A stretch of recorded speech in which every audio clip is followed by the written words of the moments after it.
Alright, today we are going over how to get juicy big back. So if you are ready, let's see the first exercise. And it is going to be pull-up. And I know what you are thinking. What's special about it? Nothing. It doesn't have to have anything special about it. All it has to do is get your back yoked. And it does exactly that. Now if you go a bit wider than your shoulder width, there's going to be a lot of upper traps, but when your arm is next to your side, or at least coming towards your body, there is going to be a lot of your lower lats as well. But here comes the twist. If you can do anything in between 8 to 12 reps, just increase the weight. It doesn't have to be a huge jump like a 20 kilogram. You can just grab a 2.5 kilogram or even a 5 kilogram one. And if you can still do anything in between 8 to 12 reps, good. Increase the weight again. Stop trying to get 15 to 20 reps. Instead, progress the exercise and your back is going to get way bigger.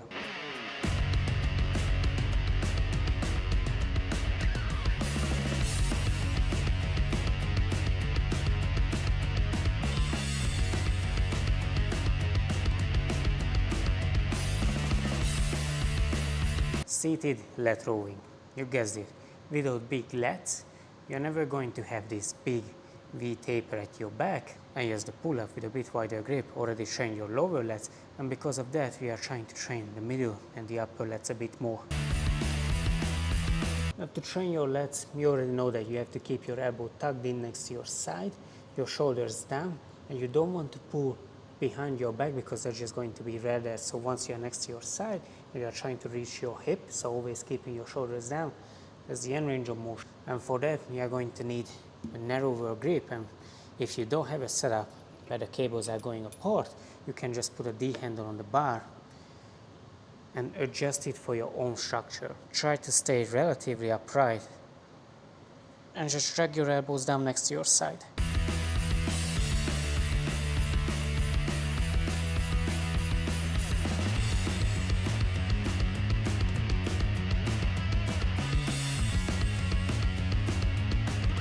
And lastly, rear delt fly. To have a complete development of your back, what do you need? You need rear delts, you need upper back, you need traps and lats. And in the upper back, you have the traps and the teres major or the teres muscles. And because of that, 3 or 4 exercises usually do it, and you don't even have to do it within one day. Now, the form is where it gets tricky. If you're raising your arm to your side, there's going to be a lot of middle traps, which is fine, but we are trying to train the rear delts. So putting your traps in a disadvantageous position and putting your rear delts into an advantageous one, that it has the most leverage to move, is going to be closer to your body, around 30 to 45 degrees. There's a chance that with this setup and this execution, you won't be able to hit heavy weights. That's fine. As long as you are training and taking your rear delts close proximity to failure, you improve them.